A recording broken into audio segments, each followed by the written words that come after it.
Gardening season is in full swing, and today we're going to show you our top 10 tools of the trade.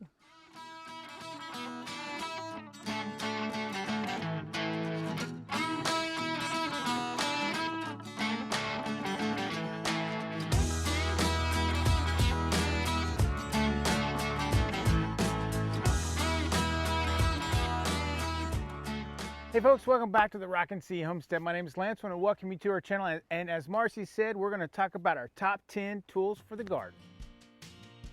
So one of our 10 is cattle panel. So as you can see here in our garden, we have it used different ways. We have it for arches. We also have it for straight up kind of trellising. But these things are awesome, multifunctional, just not here in the garden, but throughout the homestead.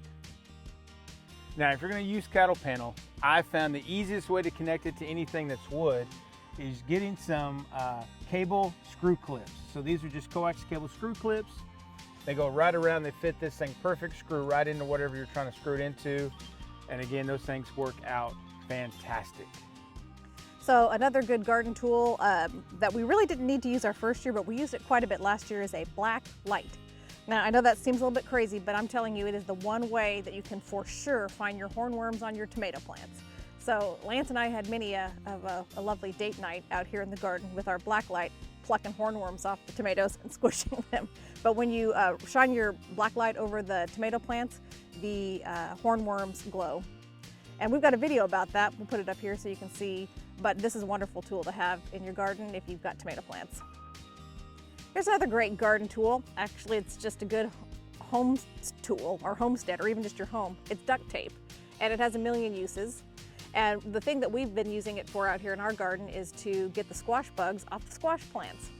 It actually works really great for the seedlings. If you pull a little strip of the duct tape, not the seedlings, the eggs, squash bug eggs, it works really great on those. If you pull a little piece of duct tape off, you can just lay it on the back of the leaf where the pods of squash bug eggs are, and then you just push it down, peel it back, and those squash bug eggs come right off the leaf. And then you can fold the tape over and you can smush them, and it feels good to kill all those dang squash bugs in one little smush. You can also use it to just kind of touch the little young squash bugs when they kind of have just come out. If you just take it and just kind of touch it to the plant where they've all kind of scattered, you can pull them right off quickly and again squash them, and you can just throw it away.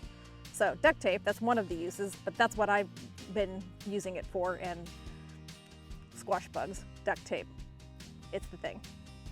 Another one of our top 10 tools is a nice pair of snippers. So we have some that are really small like this for delicate work when you're trying to trim up or prune something delicate. And then we got the big hoss ones out here where you can really clamp down and chop something if you really need to. But a good pair of snippers at work is a must. Another great garden resource or tool are big plastic tubs of some sort. These are really cheap. I think you can get them at Dollar General or whatever big box store you have. They're plastic, they're flexible, they can get wet, they're very durable, and we use them for a variety of things. Hauling things out to the garden that we're going to use, also loading them up with peppers and tomatoes and stuff and hauling them back in the house. So these are a great resource, and even if you don't have plastic ones, you need some sort of container. Now another one that we love in the garden is these clips. Now I call them tomato clips, but we clip many other things with them other than tomatoes.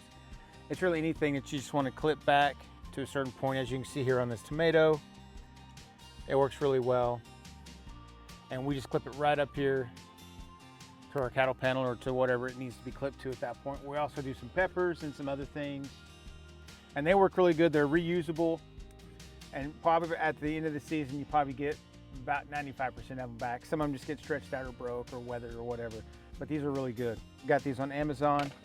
And another type of strap or tying device is this. It's like styrofoam with a metal cord.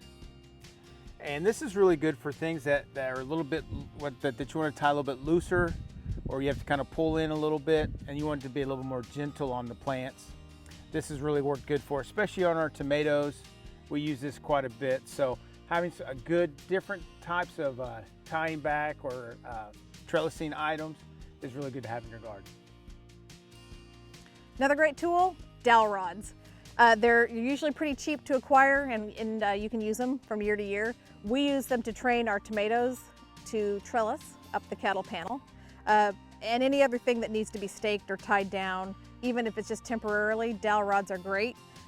You can cut them into smaller sections, that's wonderful too, but for these we just sink them deep into the soil right next to the stem of our tomato plants, and then we attach them to the cattle panel.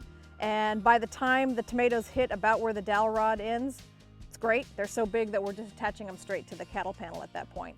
So it's a great trainer for your trellising plants, and we've also used them to stake a variety of other things as well. Here's another one, gardening actual tools right here. So we've used these little shovels. Lance loves to dig into the dirt with his hands. Not so much. I would prefer to use a little shovel sometimes. But I will say that in digging things out and digging things, I have broken, I don't know, half a dozen of these little shovelly things. So this year for Mother's Day, Lance got me a Hori Hori. And this sucker is awesome, from bare bones, but it can dig like this. It's hefty, it's really heavy. It has marks so you can check depth when you're planting your seeds. It has a sharp edge here so you can kind of saw or cut things. Another little sharp crook right here so you can like cut string or something with that. Also has a very solid metal end on it, so they say that you can use it to kind of pound something into the ground if you need to. So this is a good overall garden tool, and I've used it a few times already and I love it. Great Mother's Day present or other kind of present. So that's it. That's our top 10 garden tools that we use out here in our Rocking C garden. Use them all the time. Yep, they're not the only tools that we have out here, but these are the ones that we use consistently and have for the last couple of years. Yeah, these are tried and true, kind of tested and everything, and this is what we use. Yeah. So other than the Hori Hori, which is new, yeah, but I think it's going to be a winner going forward. I agree. Something solid. Solid. Solid. Well, guys, hope you guys enjoyed the video. If you haven't already subscribed to the channel, subscribe, ring that bell so you get notified every time we put out a video. And from our homestead to yours, have a blessed day, and we'll catch you on the next video. Bye. Bye.